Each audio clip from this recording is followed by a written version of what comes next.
વાલા ભક્તો, તો રંગ રહે. આજને આપણે જાણવું છે કે જીવનમાં હંમેશા આનંદ, ઉત્સાહ, ઉમંગ અને સહજાનંદ ક્યારે રહે? તો જેવી આપણને ઝેરમાં શ્રદ્ધા છે એવી અમૃતમાં થઈ જાય. દામમાં વિશ્વાસ છે એટલો હરિનામમાં થાય. આપણને કામ વાલો લાગે છે એટલા રામશ્યામ કે ઘનશ્યામ વાલા લાગે, તો રંગ રહે. પણ આપણી મોટાભાગની કમજોરી એવી છે કે આપણને અસત્ય જેટલું સાચું લાગે છે એટલું સત્ય સાચું લાગતું નથી. આખું દુનિયા કહે છે, શાસ્ત્ર માત્ર કહે છે કે દેહની દુનિયા અસત્ય છે, આત્મા અને પરમાત્મા સત્ય છે.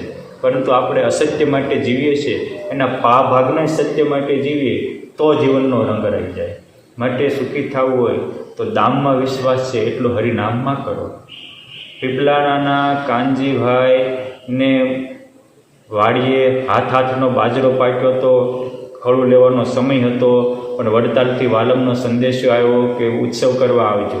તો બધું જ પડતું મૂકીને ચાલતા થયા. એની માતા લાડુબા કહે છે કે પણ બેટા કાના, આ બાજરો ત્યાં કે રખેવાળા રામના ઘનશ્યામના છે, ચિંતા કરો મામા. ભગવાનના ભરોસે એ દામની નહીં હરિનામની વિશ્વાસ રાખીને હાલી નીકળ્યા. અહીં વડતાલમાં આવ્યા અને સમયો માણતા હતા. અને એક બાજુ આજુબાજુના ગામના ભાવર લોકો ભેગા થયા, ભીમચંદને, દીપચંદને, ગલીચંદને બધાય, અને ભેગા થઈ અને કીધું કે ઓલી ડોશી એકલી લાડુબા છે માતા, અને દીકરો તો સ્વામિનારાયણના સમયામ ગયો, રેઢો ખેતર છે, આંકડે મધ ને પાડ્યા જેવું પોગી જાય. એમ કરીને 60 જણા ઊંટ ગાડીને, બળદ ગાડીને, દાંતડા ને પછેડી લઈને આવ્યા અને ભસરાક બાજરો વાટવા માંડ્યા. અડધી રાતે પુરુષોત્તમ નારાયણ જાગ્યા. નાજા જોગ્યાને કહે છે કે નાજા મારી માણકી લાવો. નાજા જોગ્યા તૈયાર કરીને માણકી લાવ્યા. મહારાજની સાથે પાછળ હાલતા થયા. નાજાને કે તું હોય તો આવજે, નકર તું અહીં ઉભો રહેજે, હું સવારમાં આપણા ભેટા થાય છે. એમ કરીને પુરુષોત્તમ નારાયણ માણકીને એડી અડાડી અને જાણે કે આકાશમાંથી વીજળી થતી હોય એમ સ્વામિનારાયણ ભગવાન સડરાટ કરતા સેકન્ડના 6ઠ્ઠા ભાગમાં નાજા જોગ્યાના નેણથી અદૃશ્ય થઈ ગયા. જેના સંકલ્પે કરોડો બ્રહ્માંડો સર્જાય, એને કરતાં શું વાર લાગે?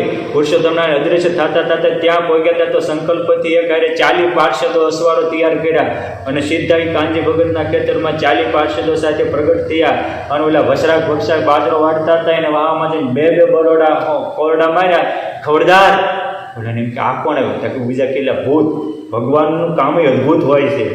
કરોડા મારે એ દેખાય, પણ કોણ મારે એ ન દેખાય. બધા એક બાજુથી મૂકીને બીજી બાજુ ગયા. દીપચંદ ગલીચંદને કહે છે એટલે આ હું ત્યાં કે એ તો છે ને અમુક વખતે આવા ખેતરમાં અનિષ્ટ તત્વો આંટા મારતા હોય, આપણે આ બાજુથી લણીએ.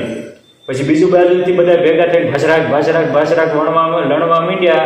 અને ભગવાન સ્વામિનારાયણ ફરીને એ બાજુ પ્રગટ થયા અને બધાએ જે લણી ગાહડિયું બાંધી અને જે આમાં માથે મૂકવા જાય ત્યાં ભગવાને જેમ નરસિંહ ભગવાને આકલ મારી એમ આકોટો મારી અને જે બધે કોરડા માર્યા, કોઈ ચપ્પલ પહેરવા ઊભા ન રહ્યા, જોડા એમના પડ્યા ને વાડ્યું કાંટા કાંકરાનું બધી વાય ઠેકીને ભાગ્યા. વહેલું આવે ગામ, કોઈ દિશાની ઠેકાણું ન રહ્યું. આ રીતે પુરુષોત્તમ નારાયણે એમના બાજરાની રક્ષા કરી અને લાડુમાને કહે છે કે માં, તમારો દીકરો મારા નામમાં છે તો હું તમારા કામમાં આવ્યો છું. તમારો બાજરો લડીને તૈયાર કર્યો છે. સવારમાં થોડા માણસોને લઈ અને ખડું લઈ લીધું. પછી લાડુબાઈ ખડું લઈ લીધું.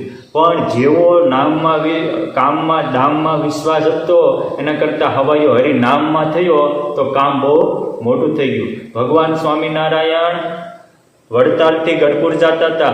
ભોગાવોના પાદરમાં ઉતર્યા. ભોગાવોમાં વેલાવેલી આખી નદી ખારી, 700 માણસનો સંઘ, કેટલાય ગાડા બળદ અને ઘોડા. પાણી પાવું ક્યાંથી, વ્યવસ્થા કરવી કેમ, બધા મૂંઝાતા હતા.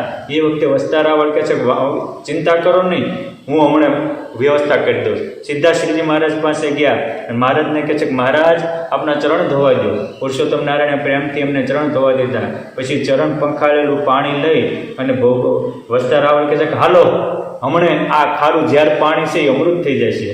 એમ કરી અને પુરુષોત્તમ નારાયણના ચરણામૃત જ્યાં એ ભોગાવવા નાખ્યું ત્યાં આખી નદી અમૃત કરતા તે અધિકી મીઠી હોય એવી થઈ ગઈ. હાકર કરતા મીઠું પાણી ટોપરા જેવું.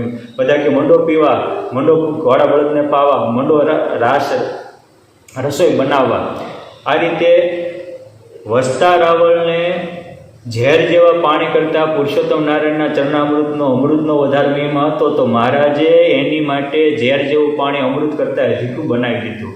મીરાબાઈને ભગવાનનો એટલો વિશ્વાસ હતો તો રાણાએ ઝેર મોકલ્યા અને ભગવાનને ધરાવ્યું. ત્યારે એની દાસી કહે છે કે મીરા જમતા નહીં, પીતા નહીં, આ તો રાણાએ ઝેર મોકલ્યા. કારણ કે કાલિથામાં ઝેર તો ભગવાનને ધરાવ્યું નહોતું ત્યાં સુધી હતું, આજે ભગવાનને ધરાવ્યું, હવે અમૃત થઈ ગયું. એમ કરી મીરાબાઈ પી ગયા અને કટોરાનો ઘા કરીને કહે છે કે દાસીને કહે છે કે જા કહેજે રાણાને ફરીવાર ઝેર મોકલે.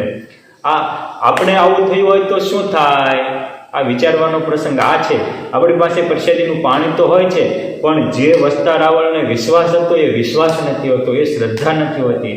અને આધ્યાત્મિક માર્ગમાં સૌથી અગત્યની બાબત હોય તો શ્રદ્ધા અને વિશ્વાસ છે. માટે જો વસ્તા રાવળને વાલમનો વિશ્વાસ હતો એવો જ આપણને વિશ્વાસ આવી જાય તો રંગ રહી જાય.